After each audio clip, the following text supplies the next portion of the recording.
Black and white நேயர்களுக்கு வணக்கம். அரசியல் சூத்திரம் நிகழ்ச்சியில் அரசியல் விமர்சகர் நந்தகுமார் நம்முடன் இணைகிறார். வணக்கம் சார். வணக்கம் திருமலை. திமுக கடந்த 5 ஆண்டுகளில் ஆட்சி நடத்தும் போது ஒரு பெரிய பலம் கூட்டணி கட்சிகள் அப்படின்னு. இன்னொரு விஷயம் என்னென்னா, ஆட்சிக்கு எதிரான விஷயங்களோ இல்லை மக்கள் நலனுக்கு எதிராக ஏதாவது பிரச்சனைகளோ எழுந்தால் திமுக மட்டுமே அதுக்கு சமாளிக்க வேண்டிய அவசியம் இல்லாமல் கூட்டணி கட்சிகளும் சேர்ந்து அதற்கு பதில் சொல்லி கொண்டிருந்தது, சமாளித்து கொண்டு இருந்தார்கள். அது ஒரு திமுக அரசாங்கத்திற்கு ஒரு பெரிய பலனாக இருந்தது மாதிரி இருந்தது. இன்னைக்கு தாவேகா ஆட்சி, கூட்டணி ஆட்சி அப்படின்னா கூட தொடக்கத்திலேருந்து கொஞ்சம் அந்த கூட்டணி ஜெல்லான மாதிரிலாம் தெரியல. ஏன்னா சட்டமன்றத்தில் கூட கூட்டணி கட்சியை சேர்ந்த அமைச்சர்கள் பதில் அப்படின்ற அந்த இதெல்லாம் வரல. ஆனால் இப்போ கொஞ்சம் நாளாக அந்த மாதிரியான ஒரு ஜெல் ஏற்பட்டு இருக்குதா?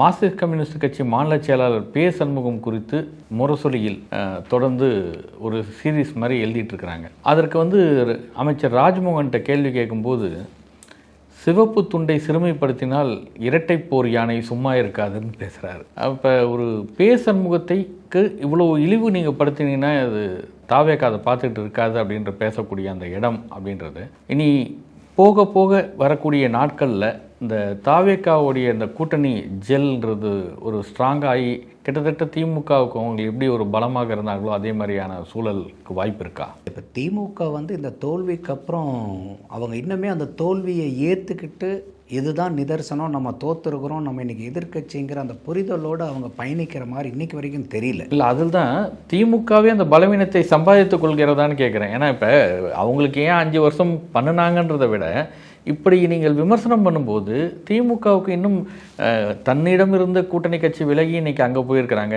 அவங்களும் எதிர்ப்பாங்க, தாவேகாவும் எதிர்க்கும். இதையெல்லாம் எப்படி திமுக சமாளிக்கிறது அப்படின்ற ஒரு இடமும் இருக்குது. இல்லை, அதை தான் சொல்ல வரேன். அப்போ இந்த நிதர்சனத்தை புரிஞ்சுக்கிட்டு தோக்காதவங்க யாருமே சார், காமராஜரே தோக்கடிச்ச நாடு சார் தமிழ்நாடு. ஐயா ஸ்டாலினை தோக்கடிக்கிறது, திமுகவை தோக்கடிக்கிறது, அதிமுகவை தோக்கடிக்கிறதுலாம் பெரிய விஷயமா? இல்லை, காமராஜரை விட புனித ஆத்மாக்கள் எல்லாரும். இல்லை, தேர்தல்ன்றதே அப்படி தானே. யார் ஜெயிக்கிறாங்களோ மக்கள் அந்த நேரத்தில் யாருக்கு வாக்களிக்கிறாங்களோ ஜெயிக்க போகிறாங்க. அப்போ அந்த மாதிரி இன்றைக்கி உங்களுக்கு மக்கள் தோல்வினாக்கா அவங்க நீங்கள் செய்த ஆட்சி பிடிக்கல, அதனால் உங்களுக்கு இன்றைக்கி அந்த முடிவை கொடுத்துருக்காங்க. ஆமாம், நம்ம ஆட்சி மக்களுக்கு பிடிக்கலங்கிறத இந்த கடந்த 5 வருடத்தை நீங்கள் எடுத்து நீங்கள் மீளாய்வு பண்ணுறது தான் முறை. அதை விட்டுட்டு இன்றைக்கி மக்களை வசப்பாடுறது, கூட்டணி கட்சிகளை வசப்பாடுறது, ஆட்சிக்கு வந்திருக்கிறவங்களை வசப்பாடுறது, தனி மனித விமர்சனம் பண்ணுறது, அவங்க இன்னுமே அந்த அந்த ஒரு ரியாலிட்டிக்கே வரல. அவங்களால பாருங்கள், அப்போ எந்த அளவுக்கு அவங்க கனவு உலகத்தில் வாழ்ந்திருப்பாங்கன்னு பாருங்கள். நம்ம தான் அடுத்த தடவை இந்த திராவிட மாடல் 2.0 தான் நடக்க போகுதுங்கிற அவ்வளோ பெரிய கனவு கோட்டைக்குள்ளார வாழ்ந்திருக்காங்க. இந்த தேர்தலினுடைய முடிவு வந்ததுக்கப்புறம் கூட, மே 4ஆம் தேதி வந்ததுக்கப்புறம் கூட, இன்றைக்கி வரைக்கும், இன்றைக்கி ஜூன் 26ஆம் தேதி வரைக்கும் கூட அவங்களால இந்த யதார்த்தத்தை புரிஞ்சுக்க முடியாமல் உட்கார்ந்துருக்காங்க. அதனால் எல்லாத்தையும் கரிச்சு கொட்டிட்டு இருக்காங்க. பொதுமக்களையும் வசப்பாடுறது, கூட்டணி கட்சிகளையும் வசப்பாடுறது. அப்போ இந்த அளவுக்கு இருக்கும்போது ஏற்கனவே திருமலை, நான் முதல்ல தேர்தலுக்கு அடுத்த முடிவு அடுத்த நாளே நான் சொல்லியிருந்தேன், இல்லை திமுக கட்சி இருக்கிறீங்க, இன்றைக்கி அவங்களுக்கு ஆதரவு கொடுக்குறேன்னு சொன்னாலும் யாரும் பார்த்தீங்கன்னாக்கா திருப்பி வெளியே இருந்தெல்லாம் இருக்க மாட்டாங்க. ஆதரவு அங்கே கொடுத்துட்டு அடுத்த கூட்டணிகள்லாம் இங்கே வரமாட்டாங்க, தாவேகா கூட தான் பயணிப்பாங்க அவங்க. ஏன்னா மக்களினுடைய எண்ண ஓட்டம் என்ன, மக்களினுடைய சிந்தனை என்னங்கிறது தெரிஞ்சுக்கிட்டு அதன்படி நடக்கிறது தான் ஒரு அரசியல் கட்சிக்கோ ஒரு அரசியல் கட்சி தலைவருக்கோ யதார்த்தமாக இருக்குமே ஒழிய அவங்க போகிறவங்க வரமாட்டாங்க. நான் பல இடத்துல பேசியிருக்கேன், அதுதான் நடந்துக்கிட்டு இருக்கு தொடர்ந்து. அப்போ இன்னைக்கு கூட்டணி கட்சிகளில் தனி சின்னத்தில் நின்று ஜெயிச்ச அத்தனை கட்சியும் தாவேகா கூட போயிருச்சு, அம்மையார் பிரேமலதாவை தவிர. ஏன்னா அவங்க தான் லாஸ்ட்டாக போய் சேர்ந்தது. அதனால அவங்க வெளியே வரதுக்கு கொஞ்சம் டைம் ஆகும். அவங்க வராமல் அங்கேயே இருப்பாங்கங்கிற அர்த்தம் இல்லை, கொஞ்சம் டைம் ஆகும். ஃபர்ஸ்ட் கம் ஃபர்ஸ்ட் சர்வ்டுங்கிற மாதிரி, அதே மாதிரி last come last to leave, அப்படிதான் நான் பார்க்குறேன். அதை அவங்க அங்கே இருக்கிறதுக்கு வாய்ப்பு இல்லை, கூட்டணி தொடர்றதுக்கு வாய்ப்பு இல்லை. ஏன்னா அவங்க எல்லாத்துக்குமே அரசியல் என்ன திருமலை, எங்கே போய் நின்னா எத்தனை சீட்டு, எத்தனை எம்எல்ஏ, இதுதான் கணக்கு இன்னைக்கு எந்த கட்சியாக இருந்தாலும். ஸோ அப்போ இதுக்கு முன்னாடி அவங்கெல்லாம் போகாததுக்கு, தாவேகா கூட தேர்தலுக்கு முன்னாடி போகாத காரணம் அவங்க யாரும் தாவேகாவை நம்பல. இப்போ தான் புரிஞ்சுக்கிறாங்க, ஓ தாவேகா மேலே மக்கள் இவ்வளோ எதிர்பார்ப்பும் நம்பிக்கையும் வச்சிருக்காங்க, அப்போ நம்ம இதெல்லாம் தெரியாமல் இங்கே போய் நம்ம இவ்வளோ தூரம் முட்டு கொடுத்துக்கிட்டு இருந்தோம். இப்போ நீங்கள் கூட கேட்டீங்க பாருங்க, கடந்த 5 வருஷத்தில் திமுக மக்கள் நல பிரச்சனை எதா இருந்தாலும் திமுக காரங்க அதுக்கு பதில் சொல்லி முட்டு கொடுக்கறத விட இந்த கூட்டணி கட்சிக்காரங்க தான் முன்னாடி நின்று நெஞ்ச காமிச்சு ஏற்றுப்பாங்க. அந்த அளவுக்கு நீங்கள் டிவி விவாதமாகட்டும் பேட்டி ஆகட்டும் எல்லாம் பார்த்தீங்கன்னா திமுகவை பாராட்டி போற்றி புகழ்றது அந்த கட்சிக்காரங்களை விட இந்த கூட்டணி கட்சிக்காரங்க பண்ணுனது தான் அதிகம். அப்ப இன்னைக்கு அதுக்கெல்லாம் ஒரு விலையா தான் இவங்க இன்னைக்கு என்ன கொடுக்குறாங்கன்னாக்கா, நாங்க தான் அனுப்பிச்சு விட்டோம், நாங்க தான் பர்மிஷன் கொடுத்தோம் அவங்களுக்கு போறது, நாங்க சொல்லி தான் இதெல்லாம் செய்யறாங்கன்னு. இப்ப திமுக வந்து இந்த கட்சிகளை எப்படி அவங்க வச்சிருந்தாங்கன்னு பாருங்க. கம்யூனிஸ்டுகள் வந்து சிபிஐ விங் ஆஃப் டிஎம்கே. இப்போ நீங்கள் சொல்கிற இந்த இடத்துக்கு தான் இன்றைக்கி கம்யூனிஸ்ட் கட்சிகள் கூட தோழர்கள் வந்து சோஷியல் மீடியாவில் போடக்கூடிய போஸ்ட் என்னென்னா, ஆராசா ஒரு திருமண நிகழ்ச்சியில் பேசும்போது பேசணும்னு சொன்னார், நீங்கள் கூட்டணியிலிருந்து விலகுகிறேன் என்று சொல்வதற்கு உங்களுக்கு உரிமை இருக்கிறது, கூட்டணியே இல்லைன்னு சொல்கிறதுக்கு யாருக்கு உரிமைன்னு கேட்டவுடனே அதை போட்டு, அப்போ நாங்கள் தான் அந்த கூட்டணி கட்சிகள்லாம் அனுப்பி வச்சோன்னு சொல்கிறதுக்கு உங்களுக்கு என்ன உரிமை இருக்குதுன்ற கேள்வியே இன்னைக்கு கம்யூனிஸ்ட் கேட்குது. இப்போ அப்போ பதிலுக்கு பதில் வரத்தானுங்க செய்யும். அப்போ இவங்க இதனால் வரைக்கும் பார்த்ததுன்னா, விடுதலை சிறுத்தைகள் கட்சி வந்து பார்த்தீங்கன்னா சிறுத்தைகள் அணி, திமுகவினுடைய சிறுத்தைகள் அணி, சிபிஐனுடைய திமுக அணி, சிபிஎம்னுடைய திமுக அணி, ஐயுஎம்ல வந்து திமுகவினுடைய அணி, சிறுபான்மையினர் அணி, இப்படி தான் நீங்கள் அதை பார்த்தீங்களா இவ்வளோ நாளா? எங்ககிட்ட கேட்கணும், நாங்கள் பர்மிஷன் கொடுக்கணும், நாங்கள் போக சொல்லணுங்கிறதுக்கு.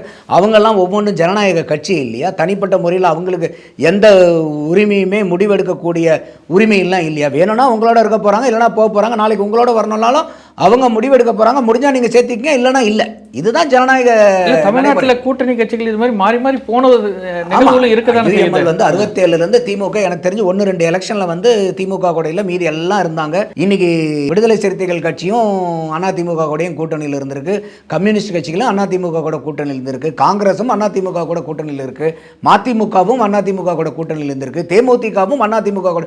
இப்போ எந்த கட்சி யாரு கூட அதிமுக திமுக கூட இல்லாத கட்சி தமிழ்நாட்டில்? எல்லா கட்சியும் எல்லாத்து கூடயும் கூட்டணி வச்சிருக்கீங்க. அது இந்த தேர்தலில் 4ஆம் தேதிக்கு அப்புறம் திமுக அதிமுகவுமே கைகோத்துக்கிட்டீங்க. இப்போ இன்னைக்கு பல விவாதங்களில் வந்து பார்த்தீங்கன்னா, முதல்ல எப்பயுமே திமுக அதிமுக எதிரெதிராக இருப்பாங்க. இப்போ பார்த்தீங்கன்னா அவங்க 2 பேரும் ஒரே நேர்கோட்டில் இருக்காங்க. இதெல்லாம் பெரிய ஆச்சரியமாக இருக்குது தமிழ்நாட்டில். நடக்கட்டும், அதில் பற்றி நான் குறைபாடுகளும் நான் சொல்லலை, அவங்கவுங்களுக்கு உண்டான இது. ஸோ அப்போ அந்த மாதிரி இருக்கும்போது நீங்கள் உங்கள் கட்சிகளுக்கு, கூட்டணி கட்சிகளுக்கும் உண்டான மரியாதையை கொடுத்தீங்களா? நீங்கள் அதுங்களை பூரா கூட்டணி கட்சிகளாகவே பார்க்கல, உங்களுடைய அணிகளாக பார்த்துருக்கிறீங்க நீங்கள். அப்போ எல்லாமே வந்து தாங்க முடியாத அந்த விஷயத்தில் முதல்ல காங்கிரஸை தொடர்ந்து எழுதிக்கிட்டு இருந்தாங்க. அதனால தான் காங்கிரஸில் இருக்கக்கூடிய அமைச்சர்களாக இருக்கக்கூடிய 2 பேர் கூட இதற்கு பதில் சொல்லிட்டு இருந்தாங்க. ராகுல் காந்தியை நீங்கள் தாக்கு அதில் எழுதுறீங்க அப்படின்றதெல்லாம் கடுமையாக அட்டாக் பண்ணாங்க. இதெல்லாம் விட்டுட்டு நீங்கள் மக்கள் சேவைக்கு பாருங்கள் அப்படின்லாம் கூட பேசுனாங்க. தோல்விக்கு என்ன காரணம் ஆராயங்கள்லாம் போட்டாங்க. இப்போ காங்கிரஸை தொடர்ந்து சிபிஎம், இது இன்னும் தொடர்கதையாக தான் மற்ற கட்சிகளை நோக்கி தான் முரசொலி இப்படி எழுதிட்டு இருக்குமா? திமுக அந்த ஒரு தன்மையை நோக்கி தான் போகுதா? இல்லை, இது ரொம்ப அம்பலப்பட்டு போகிறாங்க திமுக. அதாவது நான் தான் சொன்னேன், நீங்கள் ஓகே இதான் ரியாலிட்டி, நம்ம தோற்றுருக்கோம், தோல்வியை ஏற்றுக்கிறோம், அடுத்தது நாங்கள் மீளாய்வு பண்ணி அடுத்த கட்ட நடவடிக்கை என்னங்கிறத நீங்கள் மக்கள் பிரச்சனைகளை பேச ஆரம்பிங்க. அதை விட்டுட்டு கூட்டணி கட்சிகளை பூரா நீங்கள் அந்த முரசொலியில் வந்தது பார்த்தீங்கன்னா, இந்த இவர் ஐயா சண்முகம் அவர்கள் வந்து பாஜக ப்ளஸ் திமுக ப்ளஸ் அதிமுக கொள்கை புடலங்காயா அப்படின்னு கேட்டது வந்து அவருடைய வார்த்தை இல்லை, முரசொலியில் எழுதின வார்த்தை. நீங்கள் சொன்ன மாதிரி வந்து பார்த்தீங்கன்னா சண்முகம், சிவி சண்முகமும் கம்யூனிஸ்ட், மார்க்சிஸ்ட் கம்யூனிஸ்ட் சண்முகமும் ஒரே நேர்கோட்டில் இருக்கிறாங்க, இவங்களுக்கு கொள்கை புடலங்காய்ங்கிறதே கிடையாதுன்னு அவங்க எழுதுனாங்க. அதுக்கு பதிலடியாக தான் வந்து சண்முகம் அவர்கள் வந்து அந்த மாதிரி ஒரு பதிவை போட்டார். அப்போ இந்த கூட்டணி கட்சிகளுக்கும் இவங்களுக்கும் இந்த பாடம் அவங்க படிக்கணும். அப்போ நீங்கள் இதுக்கு முன்னாடி இப்போ இன்னைக்கு வந்து தாவேக்கா கூட கூட்டணியில் இருக்காங்க. அவங்க செய்யக்கூடிய ஏதாவது வந்து பார்த்தீங்கன்னா சட்டசபையில் வந்து அவர் ஐயா ஸ்டாலினை பற்றி பேசினதையோ அந்த சைகை செஞ்சதையோ வந்து இவங்க வந்து எதிர்த்து பேசுகிறாங்க. அந்த மாதிரி எந்த அளவுக்கு வந்து நீங்கள் பெரிய அளவுக்கு முன்னாடி ஆட்சி காலத்தில் நீங்கள் கூட்டணியில் இருக்கும்போது பேசுகிறீங்க? திருவள்ளூர் அமோனியா கசிவுக்கு ஆர்ப்பாட்டம் பண்ணுறீங்க. அப்போது அந்த மாதிரிலாம் நீங்கள் வந்து எப்பயுமே இருந்திருந்தீங்கன்னா திமுக, அதாவது கூட்டணி கட்சியாக இருந்தாலும் மக்கள் நல பிரச்சனைக்காக எல்லா விஷயங்களுக்கும், ஏதோ குறிப்பிட்ட சில விஷயங்களுக்கு இல்லாமல் போராடி இருந்தா, எதிர்த்து பேசியிருந்தால் இவர்களுக்கு இந்த மாதிரியான திமுக கிட்ட இருந்து இப்படி ஒரு சின்ன நிலைமை வந்திருக்காங்க. நம்ம என்ன சொல்றோம்னா, அப்பயும் சில விஷயங்களுக்கெல்லாம் போராடினாங்க. அவங்க போராடினாங்க. இப்ப அண்ணன் திருமாவளவன் அவர்கள் கூட மதுவிலக்கு பிரச்சாரம் செஞ்சு மாநாடு போட்டாரு. ஆனால் கடைசீட்டில் திமுக பக்கம் ஒரு பக்கம் ஆர்எஸ் பாரதியும் ஒரு பக்கம் டிவி கேஸ் இளங்கவன் உட்காந்தோன்னு என்ன பண்ணிட்டாரு, தூக்கி அப்படியே பாலை தூக்கி சென்ட்ரல் கவர்மெண்ட்டில் போட்டார். நீங்கள் இந்தியா பூரா மதுவிலக்கு கொண்டு வாங்க, அதுக்கப்புறம் தமிழ்நாட்டில். அப்போ அவங்க கடை சாத்தினதுக்கப்புறம் நீங்கள் சாத்தினா என்ன, சாத்தாட்டி என்ன, அதான் ஆட்டோமேட்டிக்காக அவங்களே சாத்திடுறாங்களா, அப்புறம் நீங்கள் என்ன சாத்துறதுக்கு கொம்பு? அப்போ அந்த மாதிரிலாம் இவங்க எடுத்தக்கூடிய நடவடிக்கை எடுப்பாங்க, புஷ்ஷுன்னு போயிடும். ஒவ்வொரு தடவையும் அந்த பலூன் ஊதி ஊதி காத்து போற மாதிரி பண்ணிட்டு இருந்தீங்க போன 5 வருஷம். இன்னைக்கு நீங்க வந்து திடகாத்திரமா நீங்க குடிக்க. அப்போ ஒவ்வொரு இடத்துலையுமே திமுக நாங்க கூட்டணி இன்டாக்டா இருக்கிறன்னு கூட சொல்லல. போன 5 வருஷத்துல இந்த கூட்டணி கட்சிகள் தான் டெய்லி வந்து எங்க கூட்டணி இன்டாக்டா இருக்கு, எங்க கூட்டணி இன்டாக்டா இருக்குன்னு சொன்னது பூரா நீங்க. அதற்கு உண்டான அளவுக்கு மீறி நீங்க வந்து கூட்டணி தர்மத்தை, அதாவது கூட்டணி தர்மம்னு ஒன்று இருக்கு, ஆனா அதை விட அளவுக்கு மீறி நீங்க பண்ணனால தான் இன்னைக்கு திமுக அவங்களை என்னவா பார்த்துருச்சு, இவங்கெல்லாம் நம்மளுடைய அணிகள் போல இருக்கு, கூட்டணி கட்சிகள் இல்ல நம்மளுடைய கட்சியினுடைய அணிகளா இருக்காங்கன்னு அவங்க தவறா புரிஞ்சுக்கிட்டு இன்னைக்கு ஐயோ நம்ம கட்சியில் இருந்த ஆட்கள் எல்லாம் போய் நான் எப்படி வருத்தப்படுவாங்களோ அந்த மாதிரி வருத்தப்பட்டு இருக்காங்க. இதுக்கு இந்த கூட்டணி கட்சிகளும் ஒரு காரணம் தான். அப்போ நீங்க உங்களுடைய கட்சியினுடைய நிலைமை தெரிஞ்சு நீங்க பேசியிருக்கணும். ஸோ இது வந்து ஒன்று. அடுத்தது வந்து இன்னைக்கு ராஜ்மோகன் அவர்கள் சொல்றாருனாக்கா அவருடைய கருத்தை சொல்றாரு. எங்க கூட்டணி கட்சியில் இருக்கும்போது இவ்வளோ, ஏன்னா விமர்சனங்கள் வந்து மோசமாக வரும்போது நாங்கள் வந்து அவருக்கு கொஞ்சம் தோழர்கள் மேலே ஒரு பற்றும் இருக்கக்கூடிய நபராக தான் தெரிகிறார் அவர். அதனால் வந்து பார்த்தீங்கன்னா இந்த மாதிரி சிவப்பு தொண்டை நீங்கள் அவமதிச்சிங்கன்னா நாங்களும் வந்து கண்டிப்பாக நாங்கள் செய்வோம், ஆதரிப்போம் அப்படின்றது இது. அடுத்தது மகேந்திரன் கூட இப்போ போய் சேர்ந்தார். அவரு கூட நான் இங்கே சிகப்பு துண்டு போட்டுட்டே வேலை செய்வேங்கிறார். அவர் சொன்னது பாருங்கள், ஒரு கம்யூனிஸ்ட் போய் 73 வயசு அவருக்கு, 18 வயசுலேருந்து நான் அரசியலில் இருக்கிறேன்றார். தேர்தலுக்கு முன்னாடி அவர் தாவேக்காவை எதிர்த்தே பேசியிருக்கார். ஆனாலும் ஆட்சிக்கு வந்ததுக்கு அப்புறம் இந்த 40 நாட்களினுடைய செயல்பாடுகளை பார்த்துட்டு அவர் என்ன சொல்றாரு அந்த சேர்ந்த அன்னைக்கு, நான் வந்து கடந்த 3 வருஷமா கட்சியில பொறுப்புல இல்லை, ஒரு சாதாரண மெம்பரா தான் இருக்கேன். நான் என்னால தனிப்பட்ட முறையில் சாதி எதிர்ப்பு போராட்டத்தையும் ஊழல் எதிர்ப்பு போராட்டையும் நான் செஞ்சுட்டு வந்தேன். சஸ்பெண்ட் நடவடிக்கை இருக்கிறது கட்சி அறிக்கையை வெளிப்படுத்த. ஆமா, அது நடவடிக்கைகள் இருக்காங்க. ஆனால் மெம்பரா தான் இருக்கிறார், கட்சி விட்டுலாம் தூக்கல, அவங்க மெம்பரா தான் இருக்கிறன்றாரு. என்னால் முடிஞ்ச அளவுக்கு தனிப்பட்ட முறையில் இந்த போராட்டங்களை செஞ்சுட்டு இருக்கேன். இந்த 40 நாளில் தாவேக்காவ அரசாங்கத்தை பார்க்கும்போது தேர்தலில் அவங்க சாதியை கடந்து, மதத்தை கடந்து, பண அரசியலை கடந்து வாக்கு வாங்கி வெற்றி பெற்ற ஒரு ஜனநாயக சக்தியாக தெரிகிறாங்க. ரெண்டாவது வந்து எந்த இடத்துலையும் ஊழல் இல்லாத ஆட்சியை கொடுப்போம், நேர்மையான ஆட்சியை கொடுப்போம்னு ஒவ்வொரு நாளும் வரக்கூடிய செய்திகள் நமக்கு ஊழல் இல்லாத அரசாங்கமாக இந்த அரசாங்கம் இருக்குங்கிற நம்பிக்கை எனக்கு இருக்குது. அதனால நான் இந்த கட்சிக்கு வந்து சேர்றேன். ஏன்னா இது நாள் வரைக்கும் தமிழக அரசாங்கத்தில் ஊழலை பற்றி எதிர்ப்பு பேசினா கூட எல்லாருமே என்னன்னா அதை நார்மலைஸ் பண்ணுறோம். யாருங்க ஊழல் பண்ணல, ஊழல் எல்லாம் ஒழிக்க முடியாதுங்க, ஊழல் இல்லாமல் அரசியல் கட்சி, ஊழல் இல்லைன்னா அரசியல் எப்படிங்க, மக்களையே பழக்கப்படுத்திட்டாங்க ஊழலுக்கு. என்னைய பொறுத்த வரைக்கும் தீவிரவாதத்தை விட ஊழல்வாதம் மோசமானது. இல்லனா தீவிரவாதமும் ஊழல்வாதமும் ஒண்ணு. இதை எந்த வடிவத்தில் வந்தாலும் நம்ம ஏத்துக்க கூடாது. தீவிரவாதனாச்சும் வெளியில இருந்து ஏதோ ஒரு சக்தி வந்து நம்மளை வந்து அழிக்கணும். ஊழல்ங்கிறது யாரு, நம்ம கூட இருக்கிறோம், நம்ம யாரை நம்பி உட்கார்ந்து இருக்கோமோ, யாரை தலைவர்களா ஏற்றி நம்மளுக்கு நல்வழி காமிப்பாங்க நினைக்கிறோம், அவனே நம்மளை அழிக்கிறது தான் ஊழல்வாதம். அப்ப தீவிரவாதத்தை விட பாருங்க இங்க. அப்போ அந்த மாதிரி வந்து நம்ம இதை இரும்பு கொடங்கொண்டு அடுக்கணுங்கிற, இது வரைக்கும் இதை வந்து ஊழலை ஒழிக்க முடியாது, லஞ்சத்தை ஒழிக்க முடியாதுன்னு நார்மலைஸ் பண்ணி பண்ணி பண்ணி பண்ணி பண்ணி இதுதான் பொழப்பு, இதுதான் வாழ்க்கையினே மாத்திட்டாங்க. அதை எல்லாம் வந்து இன்னைக்கு நம்ம இந்த கடந்த சில 40-45 நாட்களாக விஜய் அவர்களுடைய அரசாங்கம் செய்யறது நமக்கே ஒரு நம்பிக்கை வருது. பரவாயில்ல, இது வரைக்கும் இருந்த அரசாங்கத்தை விட இவங்க இது வரைக்கும் போயிட்டு இருக்கிற வழி நல்லது, இன்னமும் நல்ல வழியில போகணுங்கிறது நம்மளுடைய எதிர்பார்ப்பு. ஸோ அப்படியெல்லாம் இருக்கிறனால வந்து பார்த்தீங்கன்னா இன்னைக்கு கம்யூனிஸ்ட் தோழர்களும் அங்கே போய் நிற்கிறாங்க. அவங்க நாங்கள் வெளியில இருந்து தான் ஆதரவு, நாங்கள் திமுக கூட்டணியில் தான் தொடரோன்னு தான் சொல்லிட்டு இருந்தாங்க. இவங்க வந்து நாங்கள் அனுப்பிச்சு வச்சோம், எங்கள்கிட்ட சொல்லிட்டு நாங்கள் தான் பர்மிஷன் கொடுத்தோம் அப்படின்னு சொல்லி அந்த இடத்துல தான் பேசும்போது மாறுபடுகிறார். அதனால தான் அவங்க வந்து கடுப்பாயிட்டு, நீ என்ன எங்களை அனுப்புறது, நீ என்ன எங்களுக்கு பர்மிஷன் கேட்கல, நாங்க ஒரு கட்சி, எங்களைய வந்து இன்னொருத்தர் வந்து நீங்க இந்த முடிவெடுங்க அந்த முடிவெடுங்க இதை செய்யணும். அப்ப என்ன அர்த்தம், நாங்க என்ன பொம்மலாட்ட காய்களா, பொம்மைகளா நாங்க? அதுல கடுப்பாய் தான் சண்முகம் அவர்களும் கூட்டணி நாங்க கிடையாதுன்னு உடச்சு விட்டது. அவர் ஒரு படி மேல போய் கூட்டணிங்கிறதே கிடையாதுன்னு போயிட்டாரு. மத சார்பு முற்போக்கு கூட்டணி தமிழ்நாட்டில் போட்டார். ஐயா வீரபாண்டியன், சிபிஐ வீரபாண்டியனும் அதே கருத்தை தான் சொன்னார். ஸோ அப்போ இதெல்லாம் வந்து பார்த்தீங்கன்னாக்கா ஒரு யதார்த்தத்தை புரிஞ்சுக்காம சண்முகம் பேசி இந்த பேச்சு தான் ஆராசாவை இன்னும் உஷ்ணப்படுத்தி இருக்கிறதா? ஆராசா பேச்சில் அது தெரிந்தது. ஆராசா எப்பயுமே வந்து பார்த்தீங்கன்னாக்கா அதீத கொதிநிலையில் இருக்கக்கூடிய நபர். வைகோ அவர்கள் கூட ஒரு பேட்டியில் சொல்லியிருந்தாரு, அவர் வந்து ஒரு படி மேலே போய் நாதாரி சிஎம்லாம் பேசினார் அந்த கல்யாணத்தில். எப்படிப்பட்ட வார்த்தைகளை பயன்படுத்துறாருங்க. இப்போ எனக்கு வந்து ராஜா மேலே மரியாதை உண்டு, அவர் நல்ல சிந்தனையாளர், நல்ல பேச்சாளர். உங்களுக்கு அந்த வார்த்தையை தவிர வேற வார்த்தை கிடைக்கலையா உங்களுக்கு? விமர்சனம் பண்ணுங்க. ஏன்னா அவரும் சிஎம்மும் வந்து பப்ளிக் ஃபிகர். நாகரிகமான முறையில், நாகரிகமான, அதுவும் கல்யாண வீட்டில் போய் பேசுறீங்க சார். அரசியல் மேடையாது, கல்யாண மேடையில் ஒரு அரசியல் பேச்சு பேசுறீங்க, ஒரு நாகரிகம் வேண்டாமா? அப்போ அவர் என்ன சொல்றாரு, அவர் வைகோ சொல்றாரு, அவர் ராஜாவினுடைய பாணியில் பேசுறாரு. ஏன்னா ராஜாக்கு என்ன பிரச்சனைனா, அவருடைய ஆடியோ வெளியே வந்துச்சு பார்த்தீங்களா, ஸ்டாலின் அவர்கள் ஒன்றுமே இல்லை இந்த கட்சி, நான் கொஞ்ச நாளில் நம்ம இதெல்லாம் கொஞ்சம் பொறுமையாக, அதுக்கப்புறம் வந்து ராஜாவுக்கு வந்து அங்கே பெரிய பிரச்சனையாச்சு. அப்போ இப்போ என்னன்னா அவர் வந்து அவருடைய நன்றி கடனை செலுத்தி அவர் வந்து ரீஎஸ்டாப்ளிஷ் பண்ண வேண்டியது இருக்கு. அப்போ அந்த இடத்துல என்ன சொல்றாரு, எல்லா கூட்டணி கட்சியும் நம்மளை விட்டு போயிட்டாங்க, வைகோவும் நாளைக்கு போயிட போறாரு, பிரேமலதா என்னைக்கு போவாங்கங்கிறது தெரியாது, இன்னும் மனிதநேய ஜனநாயக கட்சி கூட இனிமேல் வரப்போகிற தேர்தலில் நம்ம சின்னத்தில் தான் இருக்கணும்னு எல்லாம் பேசிக்கிட்டு இருக்காங்க. அப்போ இப்போ என்ன முடிவு பண்ணுறாங்க, அந்த இடத்துல என்ன சொல்கிறாரு, எங்ககிட்ட இன்னும் சில அமைப்புகள்லாம் எங்கள் கூட்டணியில் இருக்குதுங்கிறாரு. ஆனால் என்ன வேண்டுகோள் வைக்கிறாரு, நம்ம தனியாகவே களத்தை இனிமேல் சந்திப்போம், நீங்கள் அனௌன்ஸ் பண்ணுங்கன்றாரு. ஐயா ஸ்டாலின் அவர்களும் வந்து பார்த்தீங்கன்னா இல்லை இந்த மாதிரிலாம் அவங்களா போனால் உண்டு வச்சுட்டுன்னு சொல்லிட்டு தனியாக நிற்கிறதுக்கும் நாங்கள் யோசனை பண்ணிகிட்டு இருக்கோம் அப்படிங்கிறார். அப்போது இவங்களுக்கே நம்பிக்கை இல்லை. இப்போ உள்ளுக்குள்ளார கட்சியில் அவங்க சின்னத்தில் இருந்து அவங்களுடைய எம்எல்ஏவாக ஆகியிருக்கக்கூடிய மாற்றுக் கட்சியினரும் திமுகக்கு இன்னைக்கு ஆதரவு கொடுத்துக்கிட்டு இருக்கக்கூடிய வேறு பல சில அமைப்புகளுமே கூட நம்ம கூட அடுத்த தேர்தலில் இருக்க மாட்டாங்கங்கிறது அவங்களுக்கு பிரதானமாக தெரியுது. இன்னைக்கு திமுக தனிச்சு நின்னது எப்போ சார்? 1971 அப்போ தான் தனிச்சு நின்னாங்க. அது கூட வந்து இந்திரா காங்கிரஸினுடைய ஆதரவில்.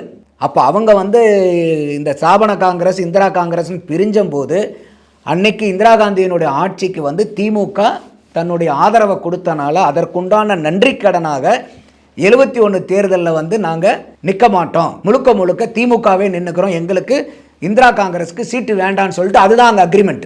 எம்பி தேர்தலில் 9 சீட்டு கொடுக்குறோம், அதில் வந்து 9 இந்திரா காங்கிரஸ் ஜெயிச்சது. அப்போ தான் வந்து காங்கிரஸினுடைய தமிழகத்தில் அழிவு காலம் ஆரம்பிப்பதும் அப்போ தான். அந்த இடத்துல மட்டும்தான் நீங்கள் தனியாக நின்னீங்க. வேற எங்கே போய் தனியாக நின்னீங்க? சட்டசபை இதில். அப்போது எந்த அளவுக்கு வந்து நீங்கள் உங்களுக்கு கூட்டணியினால தான் இவங்க ஜெயிச்சுக்கிட்டே இருக்காங்க அப்படிங்கிறது தான் யதார்த்தமான உண்மை. கூட்டணி இல்லைன்னா இவங்களுக்குன்னு பலம் இல்லை. அப்போ இந்த கூட்டணி கட்சிகள்னால தான் நம்மளுடைய வெற்றின்னு உணர்ந்தனால தான் இந்த 2026 தேர்தலுக்கு முன்னாடி கூட அத்தனை பேரை கூட்டம் சேர்த்துக்கிட்டு. நான் அப்பயே சொன்னோம், இல்லை இது சேர்த்தாதீங்க, இது உங்களுக்கு பலன் கொடுக்காது. உதாரணம் 2001, 2011, 14, 16 இந்த 4 தேர்தல்லையும் அதிமுக கூட்டணியை விட இவங்களுக்கு கூட்டணி கட்சிகள் ஜாஸ்தி. ஆனால் இந்த 4 தேர்தலையுமே தோற்று போனாங்க. ஏன்னா வண்டி ஓவர்லோடு. அப்போ இந்த பிரச்சனைகள் எல்லாமே வந்து பார்த்தீங்கன்னாக்கா உங்களுக்கு கூட்டணி, இதே தான் விஜயம் சொன்னார், இந்த கூட்டணி கணக்கை பூரா மக்கள் வந்து அழிக்க போகிறாங்க, இதை வந்து ஃபெயில் பண்ண போகிறாங்கன்னு முன்னாடியே சொல்லியிருந்தார். எலெக்ஷனுக்கு ரொம்ப நாளைக்கு முன்னாடியே அந்த புத்தக வெளியிட்டு வரலான்னு நினைக்கிறேன். இந்த மக்கள் எல்லாம் வந்து இந்த கூட்டணி கணக்கை பூரா ஒன்றும் இல்லாமல் பண்ண போகிறாங்கன்னு அதே தான் இன்றைக்கி நடந்துச்சு. அப்போ இன்றைக்கி என்னமோ தனியாக கூட்டணி இல்லாமல் தனியாக நின்று தான் நம்ம ஆட்சிகளே அமைச்சிருப்போம், இந்த கூட்டணி கட்சிகளை சேர்ந்தனால தான் நம்ம தோற்று போயிட்டோங்கிற மாதிரி பேசிக்கிட்டு இருக்கீங்களே, அதான் பிரச்சனை இருக்குது. இதை காதர் மைதீன் வந்து இன்னொரு படிப்பை என்ன சொல்கிறாருன்னா, அவர் ரொம்பவே காட்டமாக விமர்சிக்கப்படுறாரு. அவர் என்ன சொல்கிறாங்கன்னா, கேள்வி இவங்க சொல்லிட்டு இருந்தது திமுக எங்கள் ஓட்டை வாங்கி தான் அவங்களாம் எம்எல்ஏ ஆகிட்டாங்க, அவங்களாம் ராஜினாமா பண்ணணும்ல அப்படின்னு.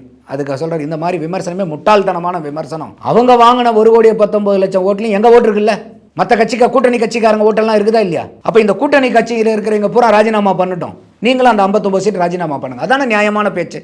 நீங்களும் மறுதேர்தலுக்கு போங்க, பார்க்கலாம் என்ன மக்கள் என்ன கொடுக்குறாங்க. நீங்கள் 2031 வரைக்கும் தனியாக நிற்கலாங்கிறதுக்காக ஏன் போராடுறீங்க?